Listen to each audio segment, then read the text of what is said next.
So I've been trying to get out there more, take some walks around the prettier areas in the valley, and I figured for this video I'd take you guys with me. Hopefully you enjoy the background video, and sorry if there's too much camera shake. The camera stabilizer is still in the works. Also, at the end of this video there will be a giveaway opportunity for a t-shirt, so if you care, stick around for that. Either way, a little bit ago I asked you guys on Reddit for some good questions, so let's jump into them.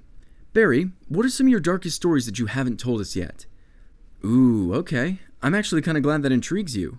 So there were a few times where I'd stay up listening to my parents fight, and there was one time I heard something break and the door slam. I don't know how late it was. Man, I don't even remember how old I was, but I left my room and I saw my mother knelt down on the floor crying, and next to her was a broken flower pot. My mother told me that my dad broke it and my father and sissy never did. I wasn't there, but I have a good guess as to what really happened. Don't get me wrong, I didn't have the worst upbringing, but sometimes I tell these stories to my friends and they get uncomfortable. I don't know, I guess in a weird way it kind of helped me. I really want to be a positive guy who makes positive content and doesn't worry about the painful stuff. There's too much of that going around today, and hopefully I can make a small difference for that kid who's growing up in the same situation. Maybe one day I'll tell some more of these darker stories. They may hit a bit harder, but it's probably healthy for me to get them out there. Are many people you know IRL aware that you have a YouTube channel, or you like to keep it private? So, this depends on the person. When I met people online, I just told them I was a computer hardware technician. Hell, even when I went on dates, I'd say that. I just don't like people looking at me differently because of what I do, and that actually happens a lot. The second you tell people you're a YouTuber, especially if it's the first thing you tell them, a few things can happen. They become yes men who just agree with everything you say, they become contrarians who disagree with everything you say, certain variations of both, or they just treat you normally. Typically when I tell people I'm a computer hardware technician though, and then work that in later, they 9 times out of 10 just end up treating me like a normal person, which I very much prefer, and is why I open with that now. Would you ever become a teacher? I have no idea, but maybe. I've been told that I'm pretty good at explaining things, but if I ever did that, it would definitely be in another country. America just doesn't care about its education as much as it does its money. What is your all-time favorite game that you played on an emulator?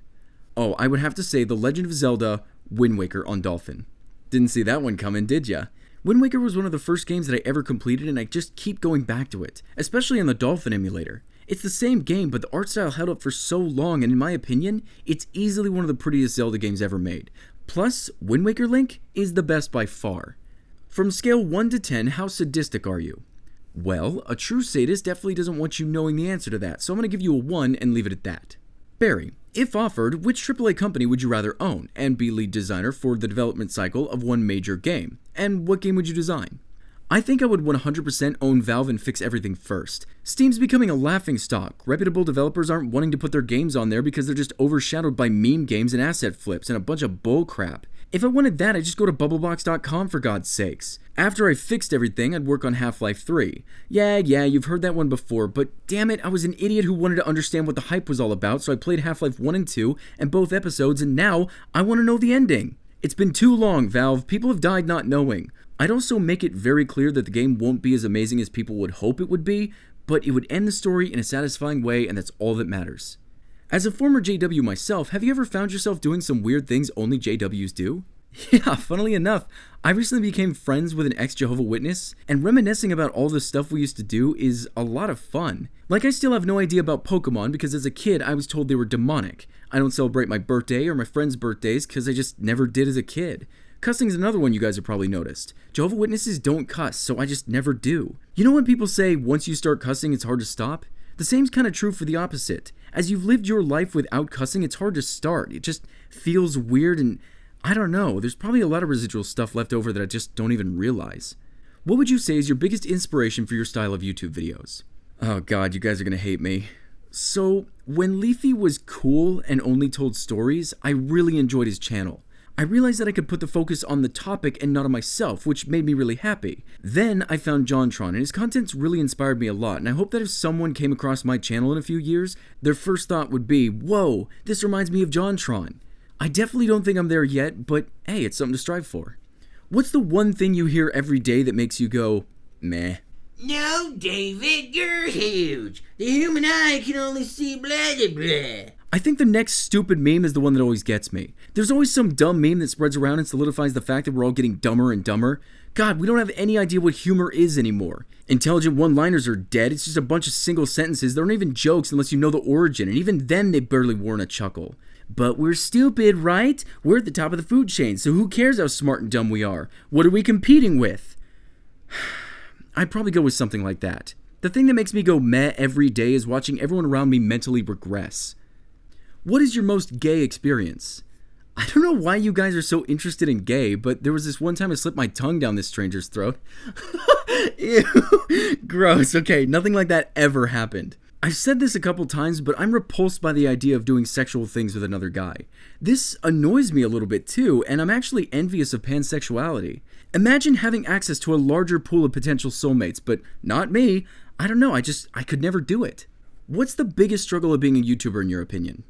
Oh man, I don't know the biggest, so I'll just make a list of the ones I deal with.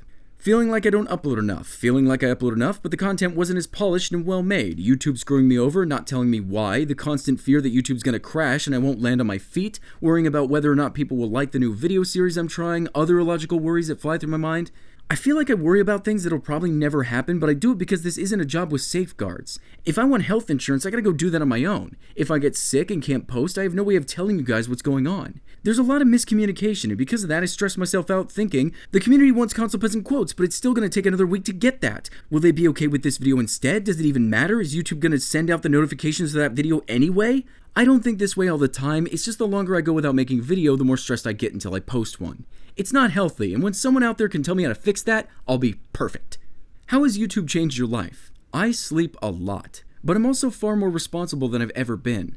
I have to come up with video ideas on the daily and then script them, edit the video and all that. I put off hanging out with friends and gaming, which I used to never pass up just so I can work, and I love what I do. I don't think I've ever been more passionate about a job, and I've grown a lot. So for all the crap that it puts me through, I've turned into an adult much faster than I feel I would have without it. When did you decide you wanted to be a YouTuber? I think I just decided that I enjoyed making videos. For projects in school, I always enjoyed making videos more than writing a paper. I liked being in front of the camera, it just felt cool. I think no matter how many subscribers I had, I would absolutely be doing this. I just have a lot of fun with it, and even if YouTube killed me off and I couldn't make money on this platform, I think I'd just still be making videos here and there, cause it's just a good time. What was your first sexual experience? Well, what's the definition of sexual experience? Any act between two or more persons involving sexual contact with genitalia and or oral mucosa. Oh, okay, then probably my birth. Do you think the decision to reveal your face was a good idea? Cause you said in an earlier video that you liked not knowing. Once I realized that I enjoyed doing skits, there was just no going back. The Splinter Cell Blacklist video was one of my favorite videos mostly because of the intro.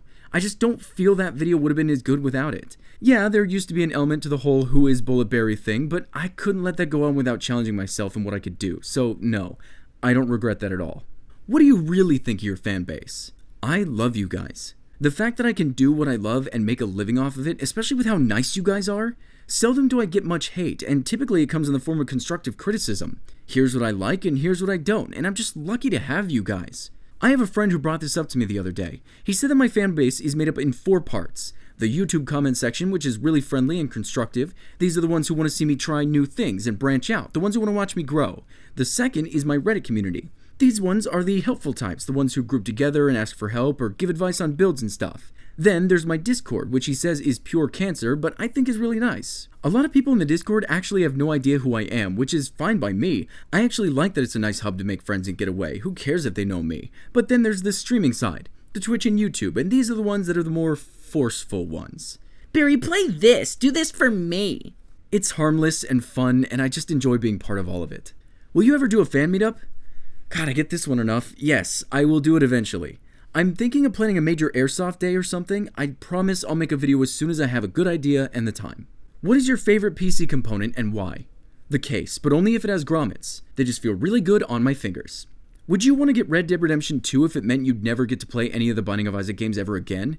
God no, not worth. There's so much to think about in Isaac. I have so many good memories with friends who play Isaac. Red Dead is good, it just never made me think so analytically about the game, as well as making me think so inwardly about myself. Isaac, oddly enough, does that, and every time I try to give it up, I just end up going right back to it.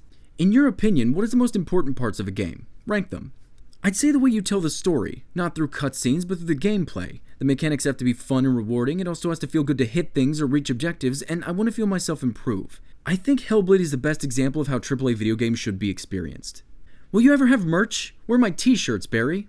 Obviously, I saved this question for last, and the answer is yes.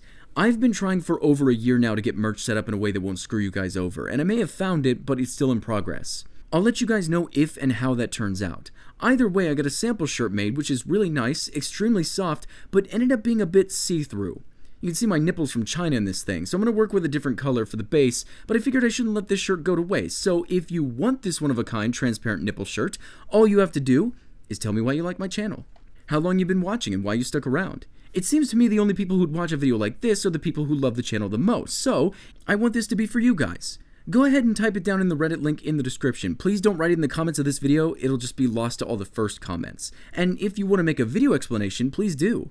There's just something about seeing you guys as people instead of numbers, and I just really like that. Also, yes, this is international. I'll send the shirt to Mars if I have to. Other than that, thanks for taking this walk with me, and I'll see you in the next one.